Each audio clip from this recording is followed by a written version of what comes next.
Hi everyone, welcome back to my channel study with RK. इससे पहले की videos में मैंने आपको कॉम्पिटिटिव एग्जाम्स के बारे में बताया था। एसएससी का एग्जाम हो गया, रेलवे का एग्जाम हो गया। मैंने कंप्लीट वीडियो बनाई थी इंट्रोडक्शन पे, एग्जाम पैटर्न पे और एग्जाम के सिलेबस पे। अब इसी के साथ हम आगे बढ़ते हैं। आज की वीडियो में मैं आपको बताने जा रही हूँ इंडिया पोस्ट के एग्जाम के लिए। इंडिया पोस्ट का एग्जाम आप कैसे क्रैक कर सकते हैं, क्या उसका सिलेबस रहेगा, क्या उसका पैटर्न होगा और इंडिया पोस्ट का क्या इंट्रोडक्शन है, वो मैं आपको इस वीडियो में बताऊंगी।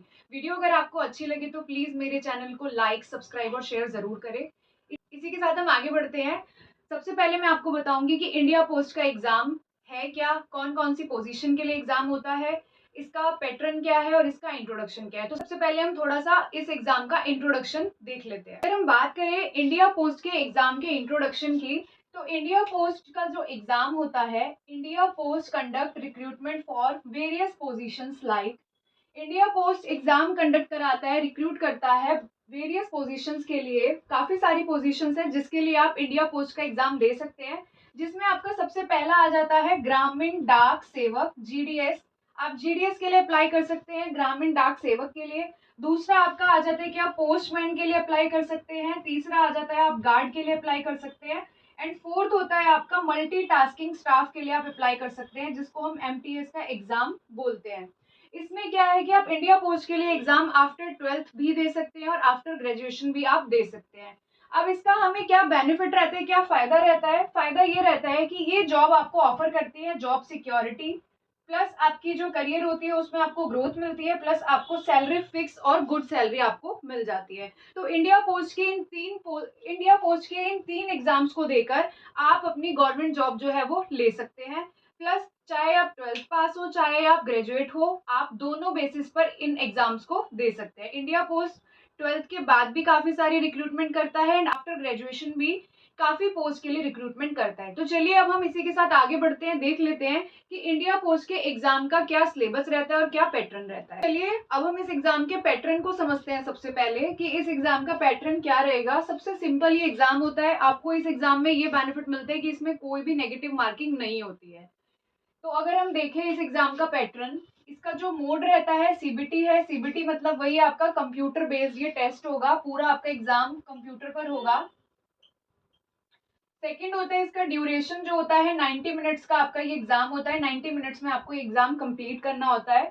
अगर हम टोटल क्वेश्चंस की बात करें, टोटल क्वेश्चंस जो इसमें आते हैं आपके 100 आते हैं। 100 आपको क्वेश्चंस इसमें अटेम्प्ट करने होते हैं, जो कि टोटल मार्क्स 100 के ही होते हैं। मतलब आपको 100 क्वेश्चंस अटेम्प्ट करने होते हैं, 1 मार्क ईच, मतलब 1 मार्क का एक क्वेश्चन होता है।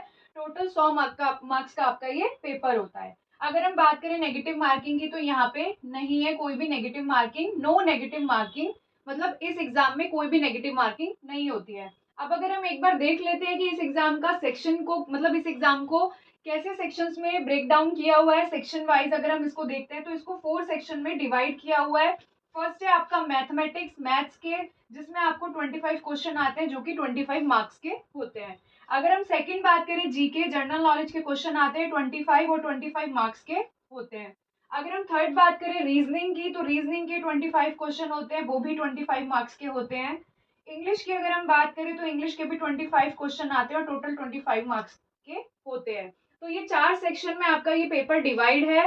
टोटल 100 मार्क्स का ये एग्जाम होता है और ये 4 सेक्शंस आपको पूरे कंप्लीटली प्रिपेयर करने होते हैं।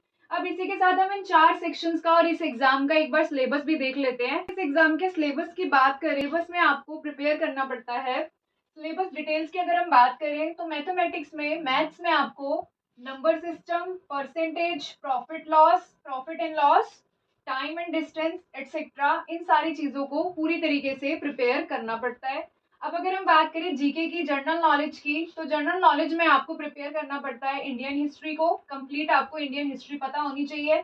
प्लस आपको ज्योग्राफी को कवर अप करना पड़ता है, करंट अफेयर्स आपको पढ़ने पड़ते हैं, बैंकिंग एंड पोस्टल अवेयरनेस आपको होनी चाहिए। इट मीन्स कि बैंकिंग की और पोस्टल डिपार्टमेंट की आपको नॉलेज होनी चाहिए, वो आपका जीके में कवर अप होता है। अब अगर हम बात करें रीजनिंग की, तो रीजनिंग में आपको पढ़ना पड़ता है blood relation, number series, coding, decoding and puzzles, ये सारी चीजें आपको प्रिपेयर करनी पड़ती है। अब नेक्स्ट है आपका इंग्लिश। इंग्लिश में आपको कवर अप करना पड़ता है टोटल ग्रामर को, वोकैबुलरी को, कॉम्प्रिहेंशन एंड आपको सेंटेंस फॉर्मेशन आनी चाहिए। तो ये आपका पूरा सिलेबस रहता है इंडिया पोस्ट के एग्जाम का। इस सिलेबस को आप पूरी तरीके से कवर अप करके अपने एग्जाम को बेस्ट से बेस्ट, अपने एग्जाम की प्रिपरेशन आप बेस्ट से बेस्ट कर सकते हैं। तो इसी के साथ हम इस वीडियो को एंड करते हैं। मिलते हैं आपसे अगली वीडियो में। Till then goodbye, take care and please मेरी वीडियो को लाइक, शेयर एंड सब्सक्राइब करना ना भूलें।